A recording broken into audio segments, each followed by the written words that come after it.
This year, I have beaten a total of 11 games.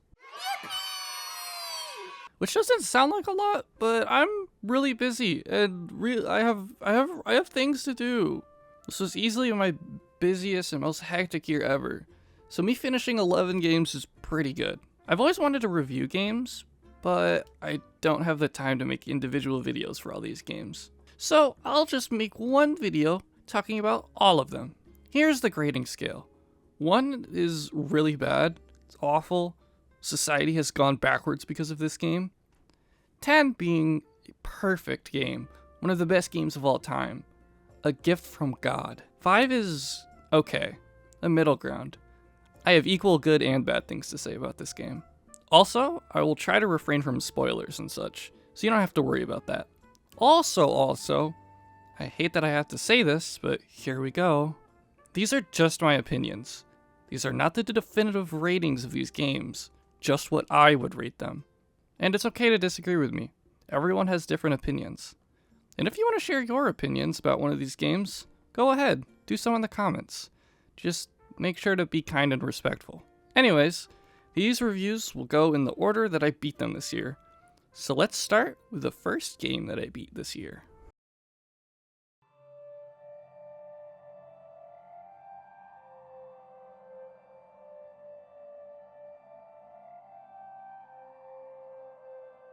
Inscryption is a horror roguelike deck builder puzzle game. Yeah, there's a lot in this game.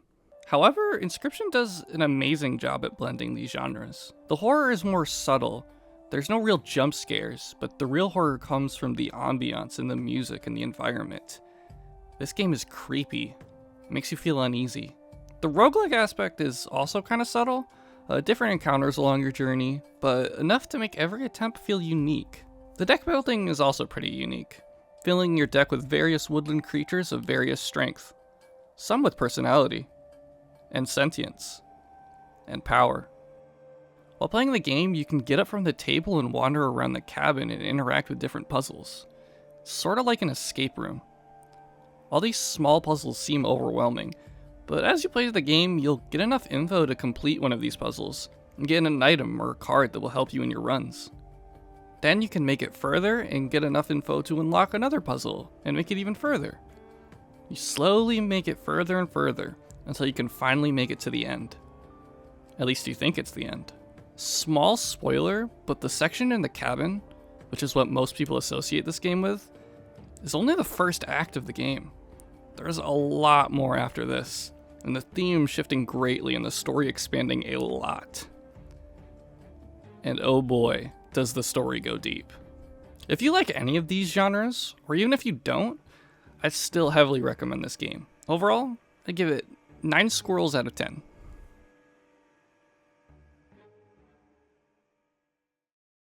Hi, my name is Reggie.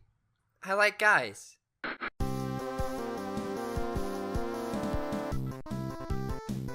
A good friend gifted me Kero Blaster, and to be honest, I didn't really expect much. Yet, I was pleasantly surprised by just how fun this game is. It's a side-scrolling platform shooter, similar to Mega Man. And just like Mega Man, it's deceptively difficult. The gameplay is very simple. Just run, shoot, and jump. But there's something so fun about the simplicity. The different weapons are unique and do their own things, the levels are fun, and the story, while vague, gives you just enough context to keep you interested. Not much left to say, it's a pretty short game, but overall, I give this game 7 out of 10 frogs.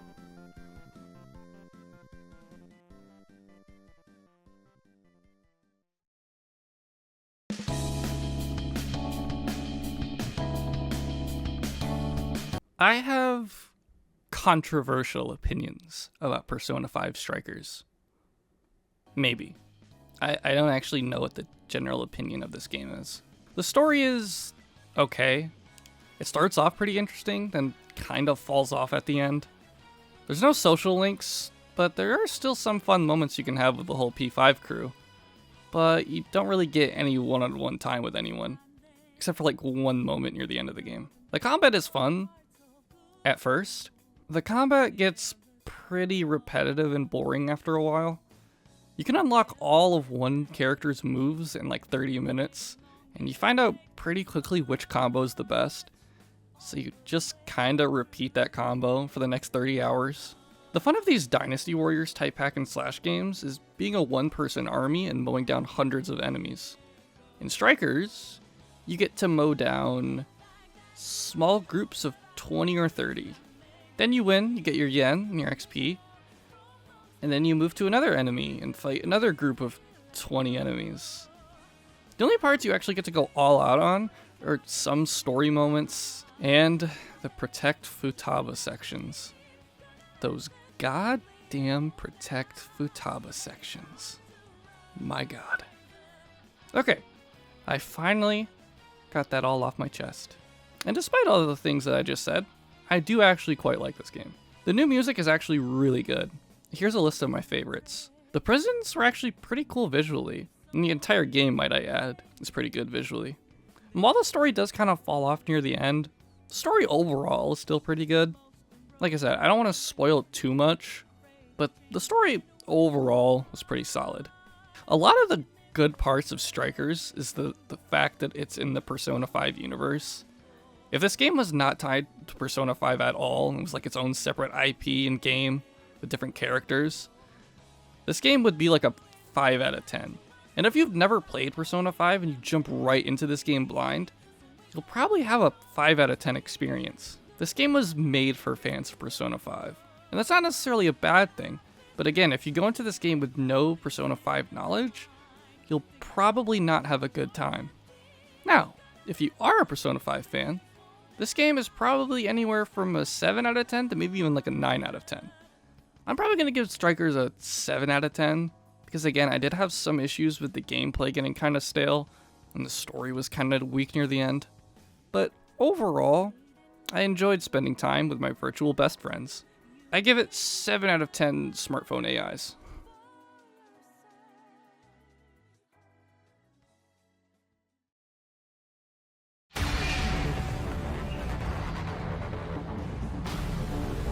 Oh yeah. Dude, it baffles me that there are people who hate this game. The combat is really fun, although I will say that, like, similar to Persona 5 Strikers and hack and slash games, that like once you figure out the combo, the game does kind of get a little repetitive. Still, there's something so satisfying and so badass about the combat and learning and the parry timing and everything. It just makes you feel so cool. And Raiden, he is such an edgelord. But god, I love him. The story is pretty good. It does get a bit wacky, but that's Metal Gear story for you. What can you expect? The music goes insanely hard. Like, the OST is probably one of the main selling points of this game. It's amazing. I can't wait to play Metal Gear Solid 2 so that I can understand more about Raiden and his backstory. But overall, Metal Gear Rising: Revengeance is an absolute banger of a game. 8 out of 10 Metal Gear Rays.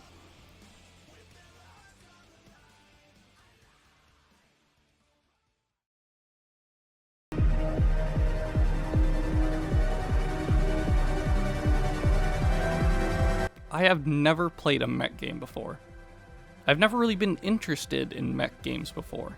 Yet, Armored Core 6, and I've never used this phrase before, but it floored me. This game is so damn good. This game makes you feel like the coolest person ever. The combat is so fun, and the mech building is so versatile. You can make so many types of mechs. There's so much variation. I went for a very lightweight but fast AC, but you can make pretty much any kind of mech that you want. Also, I didn't expect the story to be good, but FromSoft made this game, so the story is fucking insane. Everything with Air and the Coral, finding out more about Walter's true intentions, the war between Archivus and Balam over the Coral, it's so good. And it's got multiple endings? It's like this game was made for me. The main character is literally named C4621. Maybe once I've got some more time, I'd really like to get the other endings. Maybe get the platinum, but that does seem like it'll take a while. Easily one of the best games I played this year. So I'll be giving Armored Core 6 Fires of Rubicon. 10 out of 10 ice worms.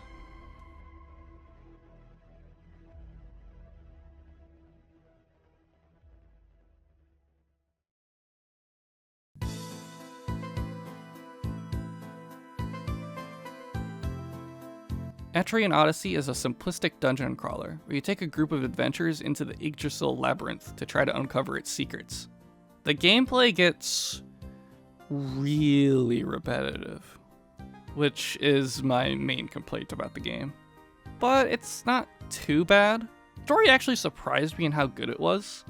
There's a big twist near the end of the game that was really cool. Again, not gonna spoil it, but the twist at the end of the game actually really surprised me. The difficulty felt a little unfair at times, especially with the endgame dragon super bosses, but it wasn't too bad. It's fun to optimize your characters and slowly make them overpowered, and there's a lot of different classes that can be very overpowered given the right setup and circumstances. I'm really interested in playing the later games and seeing how much they would improve upon the system, because there are a lot of small things that I really didn't like, mainly just how repetitive it was. But overall, I give Etrian Odyssey 6 out of 10 hairs.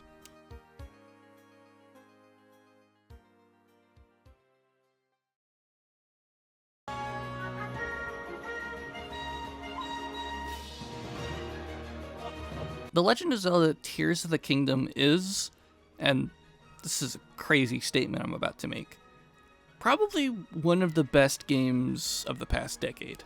It easily skyrocketed to my top 10. Maybe even top 5 games of all time. It surpasses Breath of the Wild in pretty much every way possible. It really confused me that when the game came out, there were people who were calling it just an expansion or just the same game. Like, it added 2 new maps, the regular map heavily altered, 6 dungeons with their own unique bosses, 10 new enemy types, 3 new overworld boss types, new mechanics that completely changed the game, a better story, and sluttier outfits for Link. But yeah, no, it's totally the same game. People have never heard of a sequel before. Only real complaint is the whole weapon durability system, but the game throws so many weapons at you that it rarely becomes a problem. I beat the game after doing a ton of optional content, after 135 hours. And then, once I beat the game, it said my completion rate was only 55%? How much fucking game is there? There's so much to do. The story is great, the building mechanic adds a whole new layer to the game, the music is awesome, Rauru makes me wet, this game is peak. I give Tears of the Kingdom 10 out of 10 Rauru arms.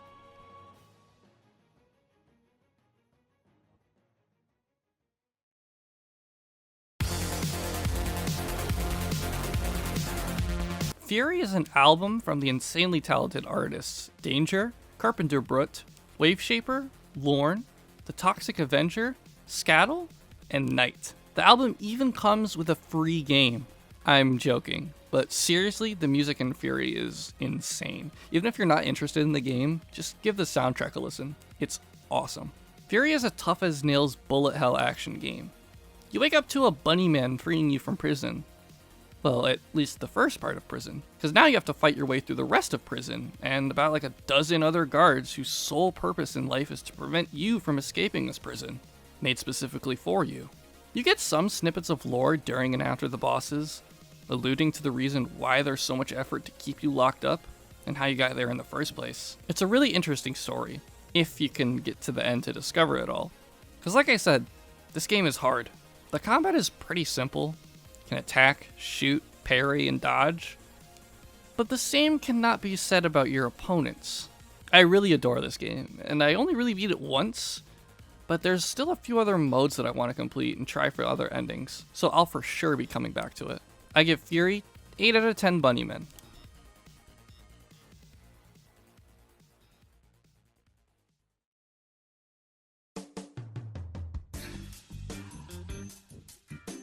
Oh shit, wrong game.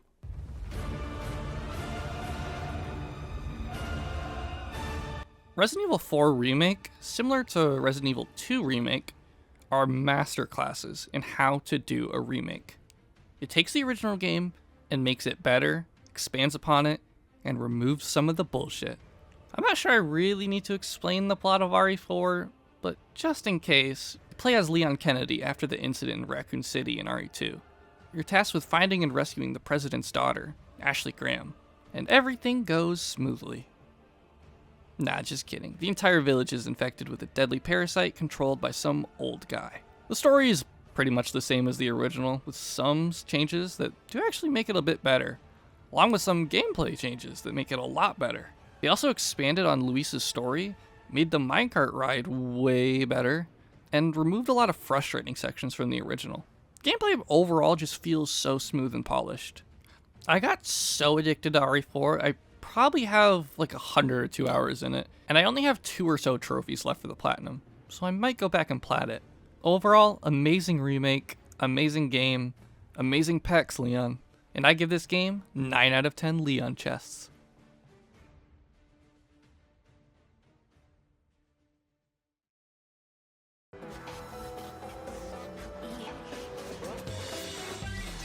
Shin Megami Tensei 5 Vengeance, like RE4 Remake, takes the original and improves upon it in so many ways. The main story addition in Vengeance was the Kadishtu, who are seeking vengeance for the death of the primordial mother of chaos a long time ago, and are trying to revive her and bring the world back into chaos. The Kadishtu make for great villains, something that the original was lacking in my opinion. It starts kind of slow and there aren't a lot of differences besides the Kadishtu showing up occasionally, but then the story changes a lot after the second dot section, and it actually gets really cool. Again, not spoiling too much, but I really like all the story additions in the Vengeance route. The new demons are really cool, the old demons that they brought back look great, the new music is banging, here's my favorites, and like I said, the new story is really good. The whole game is really good. There's a lot of quality of life changes like the Magatsu rails that just make the game so much more fun. I also like that in the Vengeance route your alignment actually matters in what ending you get. I haven't played the Canon of Creation to know if they changed it to be the same, but I still like that they made that change to the Vengeance route. Shin Megami Tensei 5 Vengeance gets 9 out of 10 Naho Bihos.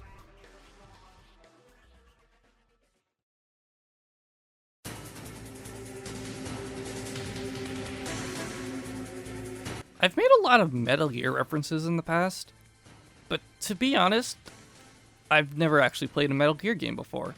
Until now. And now I see why this game is hailed as one of the best games of all time. If I had to sum up Metal Gear Solid, I'd say it's like playing a military action soap opera. There's drama, action, mystery.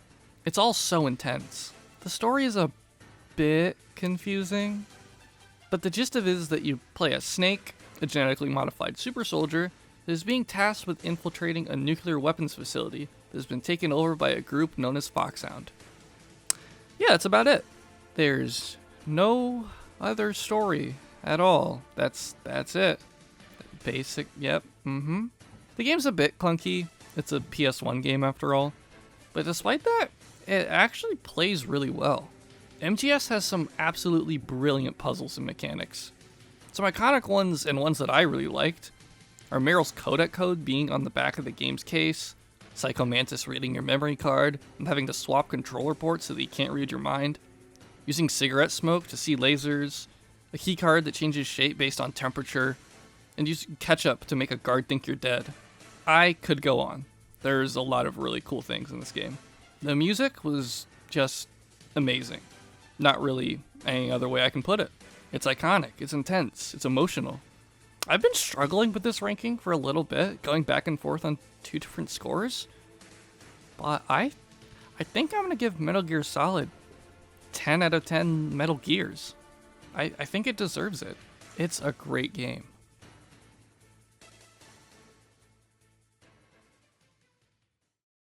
Alright, well that's every game I played this year. I hope you enjoyed it. I have some big stuff planned for this or next year, depending on when this comes out. So I'd just like to thank you all for your support and for being so patient with me. Again, like I said, I've had a very busy year, so I haven't had a lot of time to make videos, so thank you. Do all the things, do the like and subscribe, and I'll see you all later. I'll see you all next time. Bye.